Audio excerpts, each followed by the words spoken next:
Academy में आप सभी का स्वागत है। दोस्तों, मेरा नाम संजय है। हमारी बात गुलाम वंश के शासकों पर चल रही थी और पिछली क्लास में हम लोगों ने रजिया सुल्तान के बारे में विस्तृत बातें की थी कि दोस्तों कैसे वह शासक बनती है और फिर अल्तुनिया से शादी करके कैसे सिंहासन पुनः प्राप्त करने के लिए संघर्ष करती है और फिर उसकी मृत्यु कैसे होती है।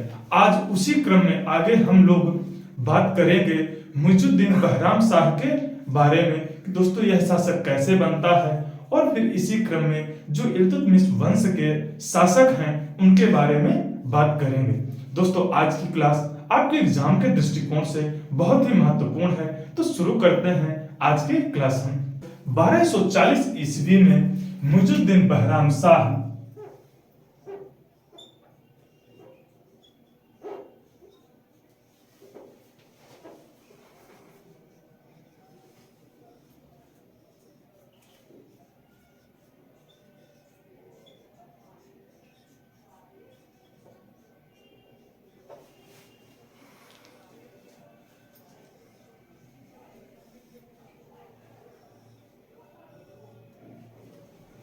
1240 ईस्वी में मुइजुद्दीन बहराम शाह दिल्ली की गद्दी पर बैठता है, क्योंकि एतगिन 1240 ईस्वी में मुइजुद्दीन बहराम शाह को गद्दी पर बैठालता है और खुद नायब ए ममलकात के पद पर नियुक्त होता है। तो यदि हम बात करें मुइजुद्दीन के शासन काल की, तो समय यह दोस्तों 1240 से लेकर 1242 ईस्वी तक दिल्ली की गद्दी पर बैठता है।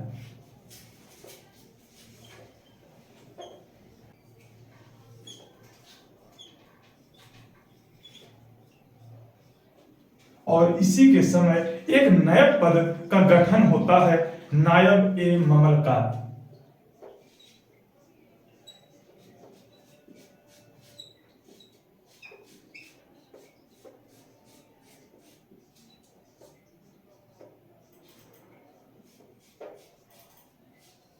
जिस पर एतगिन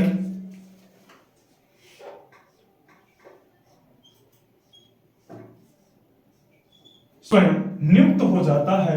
दोस्तों, नायब ए ममलकात का पद राजा के बाद प्रमुख या सर्वे सर्वा होता था। यदि बात हम आगे करें तो एतगिन ने मुइजुद्दीन बहराम शाह की बहन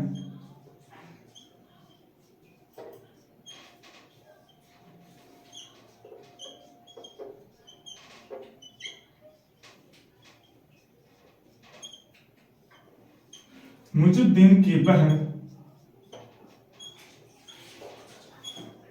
से विवाह कर लेता है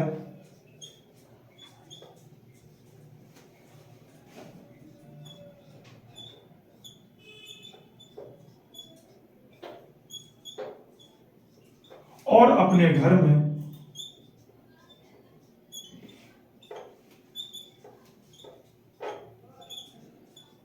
नौबत और हाथी बांधने लगा था।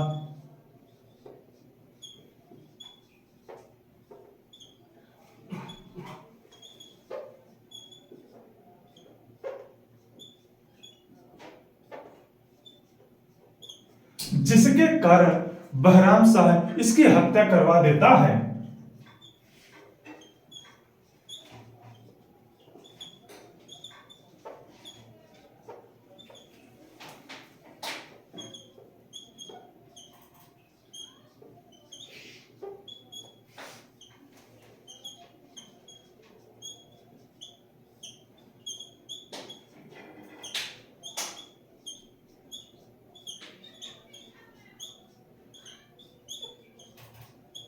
क्या है कि 1240 से 42 ईस्वी तक मुइजुद्दीन बहराम शाह दिल्ली की गद्दी पर बैठता है और एक नए पद नायब ए ममलकात का गठन करता है, जिस पर एतगिन नियुक्त है।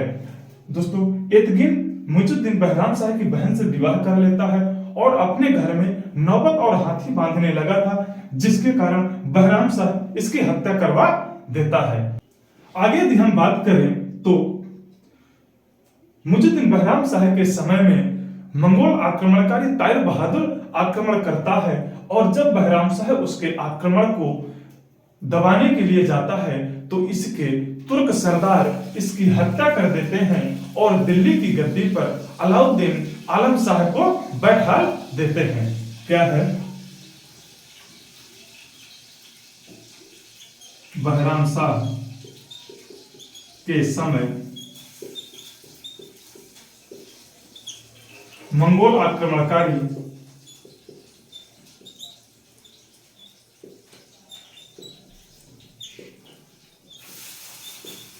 ताहिर बहादुर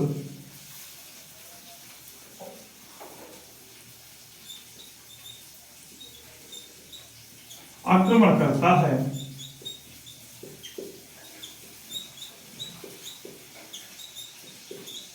और जब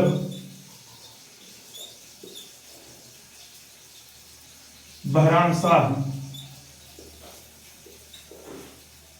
उसके आक्रमण को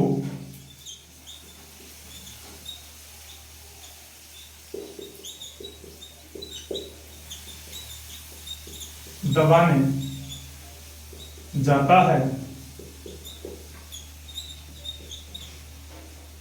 तो इसके ही तुर्क सरदार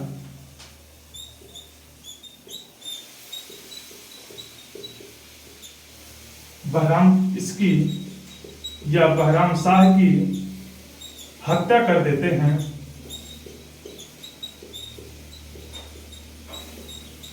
और दिल्ली की गद्दी पर अलाउद्दीन आलम शाह को बैठा देते हैं। अब हम बात करेंगे अलाउद्दीन आलम शाह के बारे में।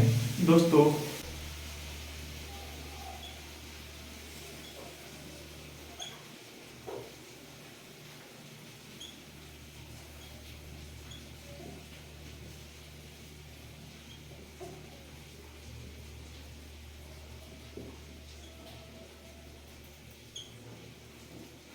यदि इसके शासनकाल की बात करें तो 1242 से लेकर समय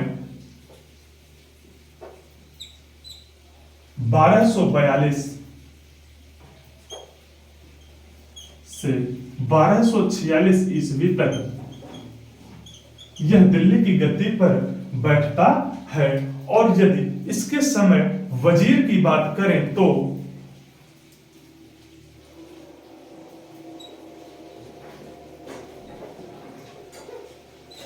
मुजाहिदुद्दीन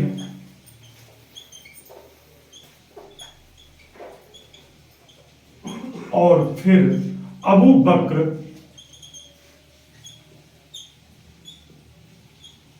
को नियुक्त करता है। इन दोस्तों, कुछ समय तक वजीर के पद पर मुजाहिदुद्दीन और फिर अबू बकर को यह वजीर के पद पर नियुक्त करता है। यदि बात करें नायब ए ममलकात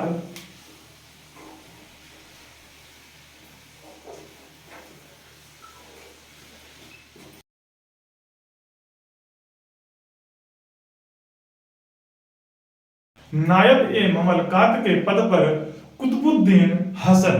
कौन था? कुतुबुद्दीन हसन।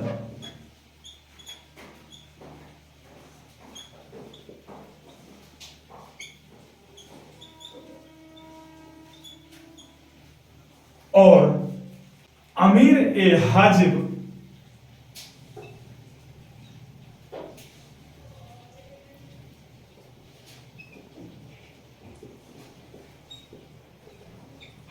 के पद पर बलबन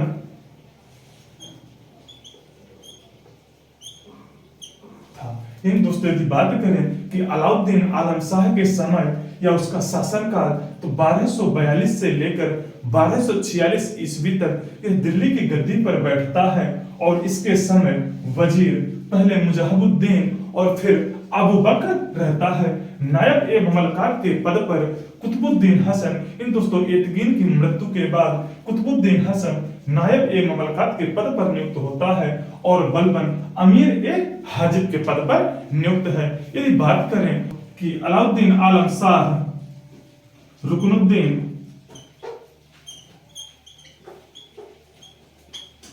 फिरोज शाह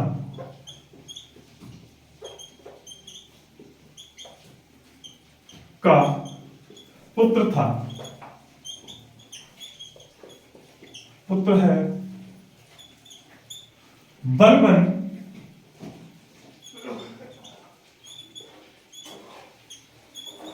नासिरुद्दीन महमूद जब 1229 ईस्वी में मंगोलों आक्रमण के दौरान उसकी मृत्यु हो जाती है तो उसी की पत्नी और इसके पुत्र का नाम भी नासिरुद्दीन महमूद था।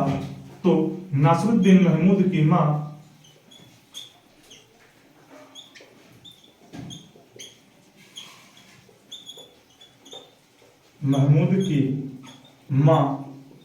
के साथ मिलकर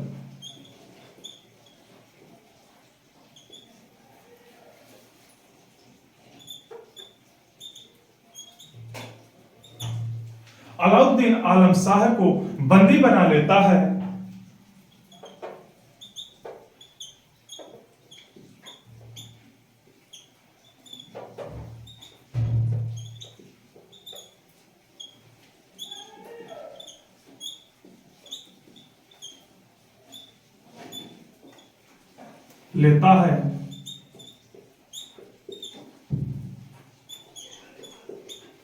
और दिल्ली की गद्दी पर नासिरुद्दीन महमूद को बैठा देता है। दोस्तों क्या हुआ कि रुकन बलबन षड्यंत्र रचता है और अलाउद्दीन आलम शाह को बंदी बना लेता है और इसे जेल में डाल देता है। दिल्ली की गद्दी पर नासिरुद्दीन महमूद को बैठा देते हैं। अब हम बात करते हैं नासिरुद्दीन महमूद के बारे में।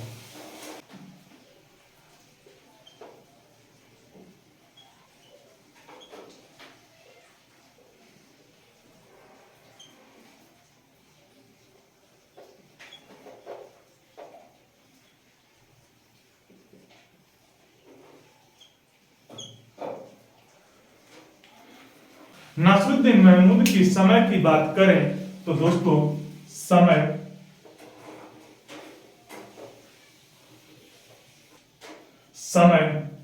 1246 से लेकर 1265-66 ईस्वी तक यह दिल्ली की गद्दी पर बैठता है। नासिरुद्दीन महमूद शमसी वंश का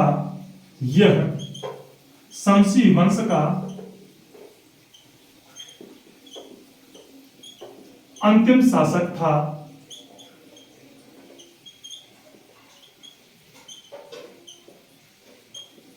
और इल्तुतमिश का पौत्र तथा नासिरुद्दीन महमूद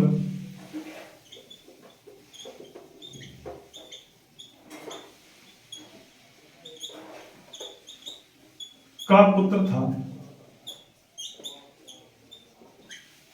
यह शमसी वंश का अंतिम शासक तथा इल्तुतमिश का पौत्र यह नासिरुद्दीन महमूद का पुत्र था।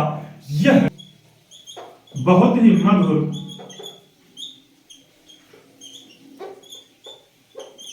तथा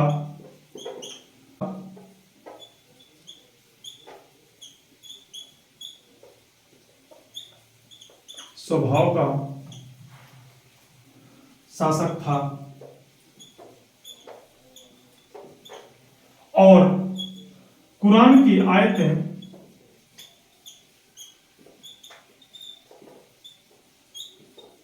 लिखकर अपना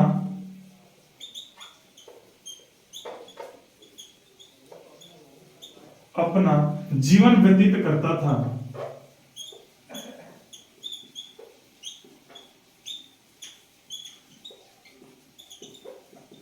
दोस्तों यह बहुत ही मधुर और धार्मिक स्वभाव का व्यक्ति था और कुरान की आयतें लिखकर यह अपना जीवन व्यतीत करता था। अगला, यह शासक बनने से पूर्व बहराइच का हाकिम था। शासक बनने से पूर्व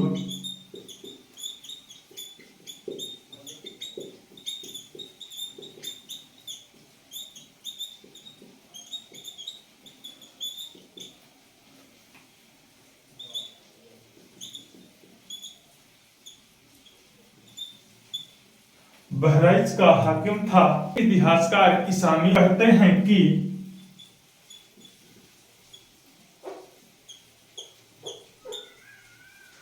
नासिरुद्दीन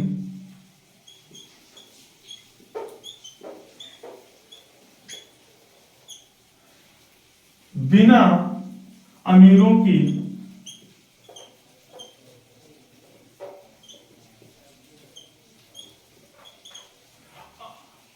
अनुमति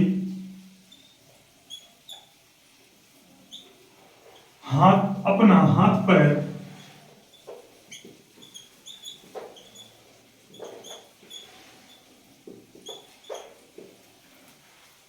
नहीं चलाता था।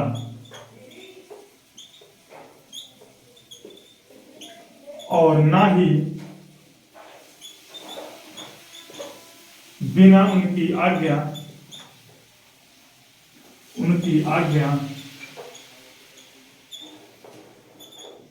पानी पीता था।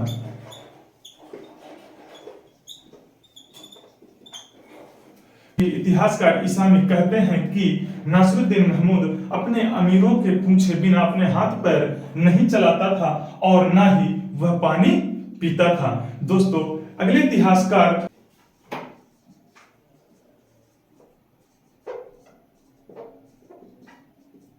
इतिहासकार मिनहाजुद्दीन सिराज,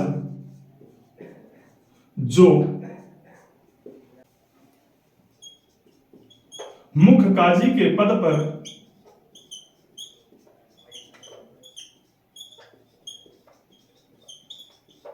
नियुक्त थे,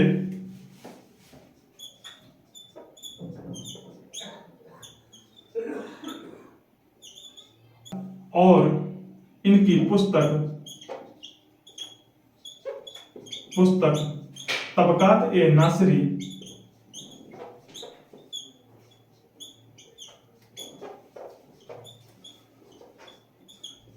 जो नासिरुद्दीन महमूद को समर्पित है,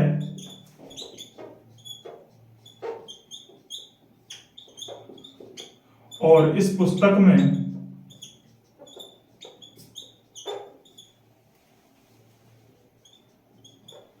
नासिरुद्दीन महमूद को आदर्श सुल्तान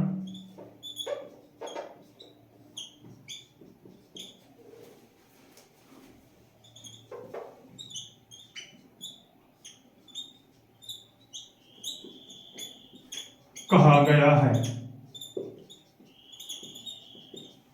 दोस्तों, इतिहासकार मिनहाजुद्दीन सिराज हैं, जो उस समय मुख्य काजी के पद पर नियुक्त थे, और यह इनकी एक पुस्तक तबकात ए नासिरी है जो नासिरुद्दीन महमूद को समर्पित है, और इस पुस्तक में नासिरुद्दीन महमूद को आदर्श सुल्तान कहा गया है। आगे यदि हम बात करें दोस्तों, 1249 ईस्वी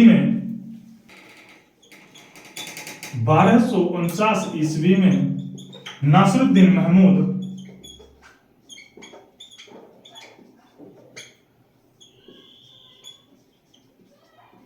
बलबन को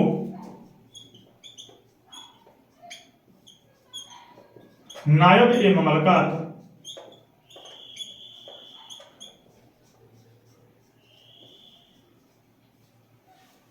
के पद पर नियुक्त करता है, और उसे उलूग खां की उपाधि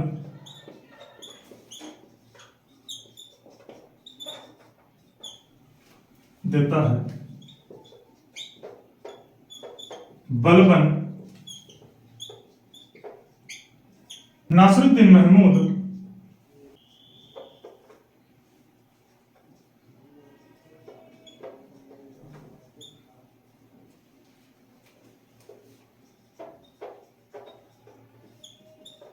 की बहन से विवाह कर लेता है,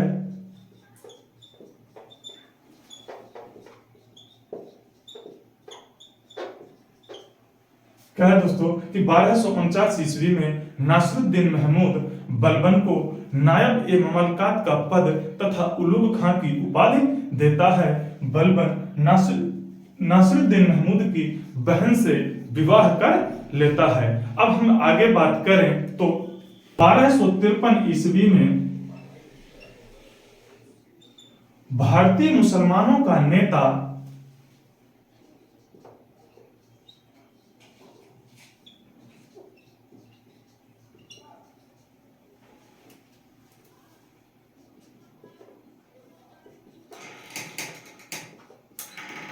इमादुद्दीन रेहान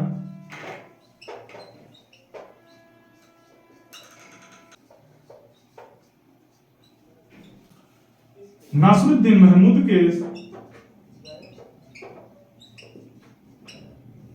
महमूद की मां के साथ मिलकर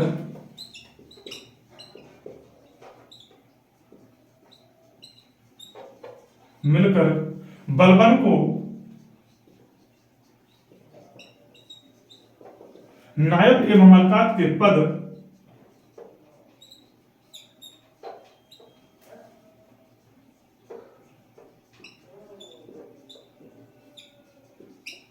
तथा मुख्य काजी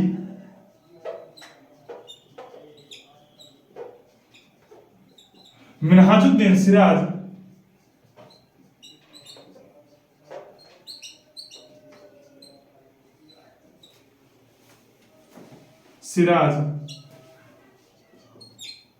को उनके पद से हटवा देता है।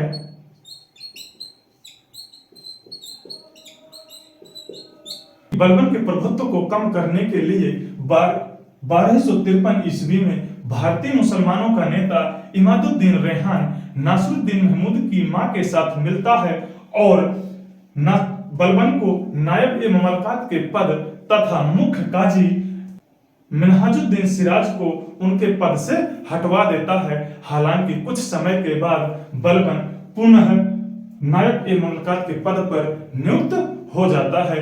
यदि हम आगे बात करें बलबन के विरोधियों की बात करें तो पहला इमादुद्दीन रेहान और आगे किसलू खां।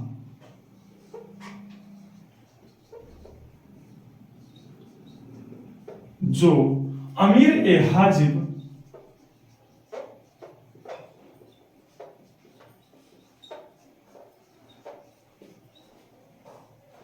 के पद पर नियुक्त था। कुतलुग खां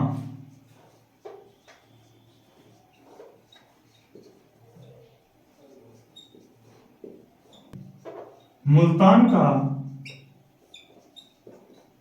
इख्तेदार था। बलबन के बढ़ते हुए प्रभुत्व को कम करने के लिए भारतीय मुसलमानों का नेता इमादुद्दीन रेहान, किसलू खां और कुतलुग खां यह एक संघ बनाकर नासरुद्दीन महमूद की मां के साथ मिलते हैं और बलबन को नायब ए ममलकात के पद से हटवा देते हैं। यदि हम आगे बात करें नासरुद्दीन के समय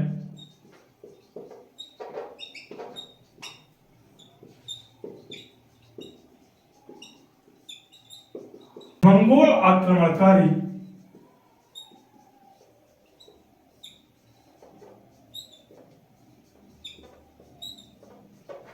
हलाकू आक्रमण करता है और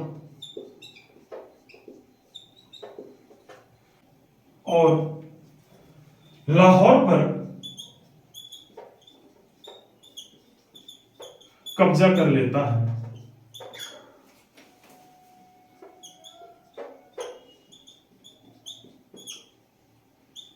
किंतु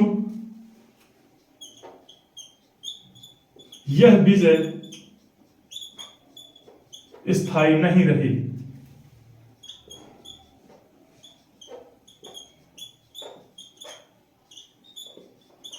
बलबन इसे पराजित करता है और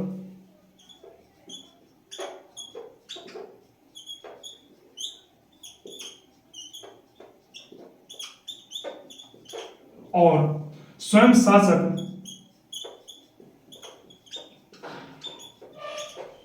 बनने का प्रयास करता है।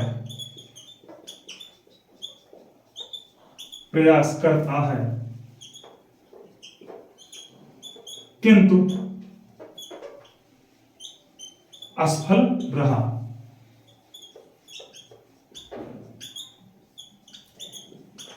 यानी दोस्तों कि नासिरुद्दीन महमूद के समय ही मंगोल नेता हलाकू आक्रमण करता है और लाहौर पर कब्जा कर लिया था।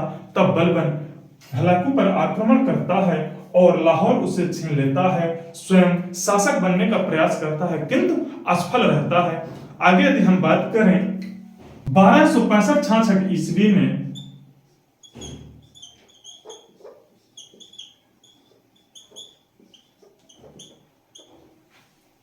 नासिरुद्दीन महमूद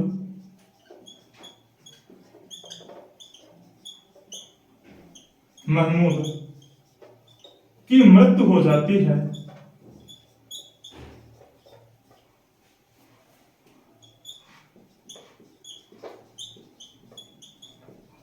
और बलबन स्वयं शासक बन जाता है।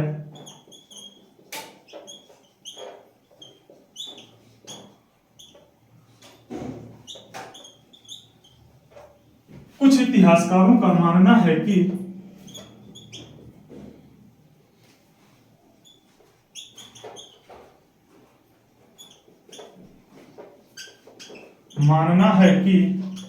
बलबन सुल्तान को जहर देकर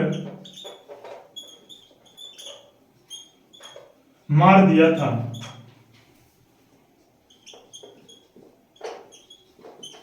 बलबन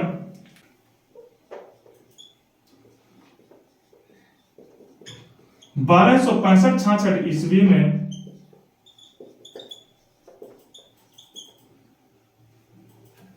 बलबनी वंश की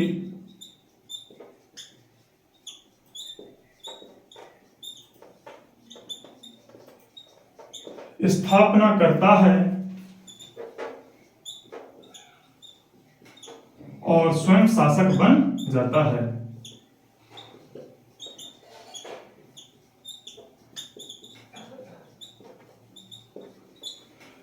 यानी दोस्तों बात करें कि 1265-66 ईस्वी में बलबन नासिरुद्दीन महमूद को जहर देकर मार देता है और उसके बाद स्वयं बलबनी वंश की स्थापना करता है और दिल्ली की गद्दी पर बैठ जाता है। इल्तुतमिश की मृत्यु के बाद तुर्क चिहलगानी के सरदार जो गुलाम सरदार थे वह कैसे राजाओं को बनाने और उनके बिगाड़ने का काम कर रहे हैं, इसी कारण इन्हें किंग मेकर कहा जाता है। धन्यवाद।